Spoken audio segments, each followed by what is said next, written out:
pag-uusapan natin ang Sonte 703RR 2026 model at dadalhin niya ng Bristol dito. At pag-uusapan din natin ang kanyang specs and features at design. Kasama din ang price at release date nito dito sa Pilipinas. At kung bago ka sa channel ko, please like, share, and subscribe and hit the bell button para ma-alarma ka sa susunod kong video. Peace, yo!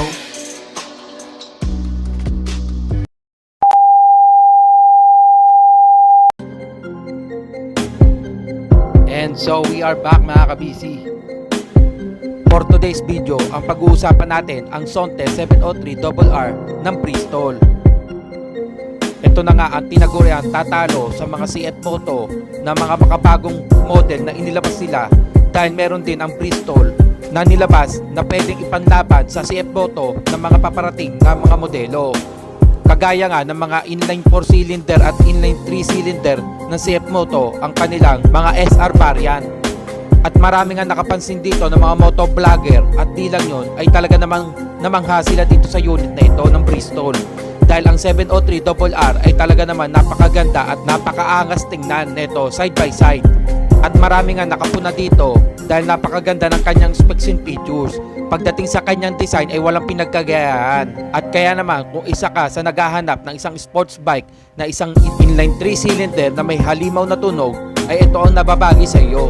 At siguradong abot kaya ito ng mga budget ng isang Pilipino, dahil pagdating sa kanyang price ay mamamangha ka dito, dahil below 500k nga lang ito. At aasahan mo dito na hindi ka tinipid at durable ang iyong makina. At pagdating naman sa kanyang mga parts at services ay available nga ito. At di ka nga mangangamba dahil ang Bristol ay napakadaling hanapin dito sa ating bansa, dahil marami nga itong mga branches nationwide.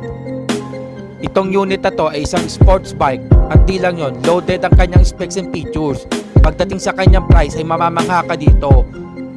At pagdating naman sa kanyang looks at design ay talaga naman napaka-turn-headed nga ito. At talaga naman masasabi natin, sa tunog pa lang ay aakalain mo talaga na isang mamahalin talaga ito. At syempre, at kasama na rin dito ang mga branded na naka-collaborate dito, tulad ng Brembo at marami pang iba na branded at quality.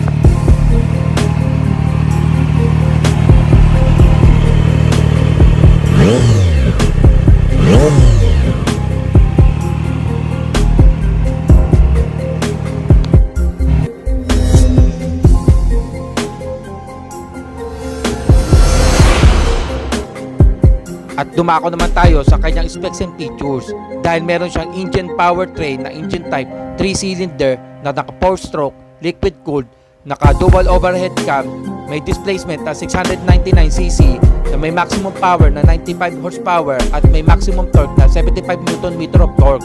Transmission niya ay 6-speed manual with slipper, clutch, and quick shifter na rin ito. Induction electric fuel injected na nga ito. At di lang yun, ay meron siyang chassis, suspension at brakes na may frame material lightweight aluminum alloy, twin spar frame na may front suspension na inverted adjustable at Masochi forks. At pagdating sa kanya rear suspension ay adjustable na rin ito na Masochi monoshock. Pagdating sa kanya front brake ay dual J1 disc with radial mounted 4-piston caliper at naka ABS na ito. Rear brakes niya ay single J1 disc with single piston caliper at naka ABS din ito. At pagdating sa kanyang dimension ng capacities, meron siyang dry weight na 186 kg at approximately na 207 kg. Meron siyang seat height na 795 mm. Fuel capacity niya ay 16 liters. Front tire niya ay 120/70 R17. Tubeless at Michelin power na nga ito. With rear tire na 180/55 R17 tubeless, naka Michelin power 6 na rin ito. Talagang napakaayos at talagang loaded. At pagdating naman sa kanyang features and electronics, pagdating sa kanyang dashboard ay meron siyang 6.75 inches full color TFT screen with smartphone connectivity na nga ito. Electronics niya ay dual channel ABS, may traction control, ride by wire, riding modes na may eco and sport mode. Convenience nga ito, keyless ignition with USB charging port na may performance na 0 to 100 km per hour na may 3.7 seconds.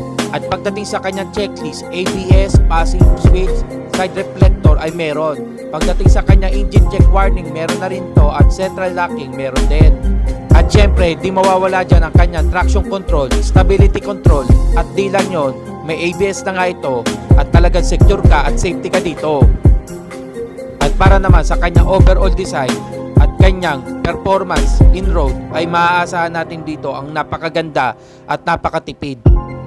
Dahil sa mga kagandahan ng mga lumalabas ngayon na motor ay meron nga itong eco mode. At di lang yon, kung gusto mo naman talagang pangbatbatan at ratratan ay meron nga itong sports mode. At pagdating sa kanya mga specs and features na total ay ito.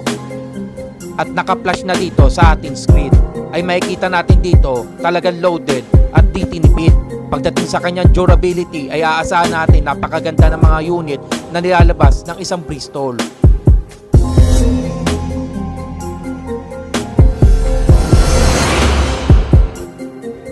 At pagdating naman sa kanyang price ay abot kaya na nga ito ng Pilipino dahil meron nga ito at nagkakahalaga ng presyong 468 at 800 pesos. Pagdating sa kanyang presyo ay tolerable naman yan dahil sa ganda at di lang nun sa kanyang pagiging isang sports bike na may mga branded na nakasalpak dito. At meron siyang overall na specs at ito nga yun. Displacement niya ay 699cc, maximum power niya ay 95 horsepower, fuel tank capacity niya ay 16 liters, 4 valves nga ito. Cooling system nga nito ay liquid cooled na may fuel injected na nga ito at number of cylinder nito ay 3. Pagdating sa kanya exhaust pipe ay single exhaust na nga ito. Naka dual overhead cam, number of stroke niya ay 4 stroke, engine type niya ay 4 valve at 4 stroke. Na may bore and stroke nga ito na 70mm by 60.6 mm. Maximum torque nito 75 Nm of torque. Clutch type niya ay drive type niya ay chain drive na may RPM at maximum power na 11,200 RPM at meron siyang RPM may maximum torque na 8,500 RPM. At meron nga itong hataw, birit at liksi na may talagang power at ilang yun pagdating sa kanyang performance in road ay hindi ka dito mabibitin dahil sa kanyang liksi at response ng kanyang throttle at hindi ka nga mabibitin dito dahil napaka-responsive nga nito at di lang yun, napaka-stable nga nito sa cornering at di lang yun sa kalsada. At syempre, dagdagan mo na nga na ito na may sports mode at eco mode na ikaw ay makaka-decide kung anong gagamitin mo dito pagdating sa kanyang road condition. At di lang yon, pagdating sa kanyang safety ay napakaganda na rin ito na may traction control at di lang yon ABS. At di lang yon ay napakaganda na rin ito dahil may quick shifter na nga rin ito. Pagdating sa kanyang tunog ay talagang maaasahan natin na ikaw ay isa mapapansin pagdating sa kalsada. Dahil malamang pag ikaw ay tumatakbo na dito ay mapapansin ka dahil sa ingay ng iyong tambutso. At para sa aking opinion, itong motor na to ay isa na rin sa mapagpipilian mo pagdating sa isang 700cc o di kaya sa inline 3 cylinder ng mga tunugan. Pagdating sa kanyang performance at kung talaga naman mahilig ka sa isang sports bike ay ito ang isang mapagpipilian mo o maire-recommenda ko sa iyo. Dahil sa kanyang durability, stability sa kalsada at safety nito ay loaded na nga rin na ito na tadtad ng mga makabago at branded ay ito ang isang mapagpipilian mo pagdating sa motor na isang sports bike.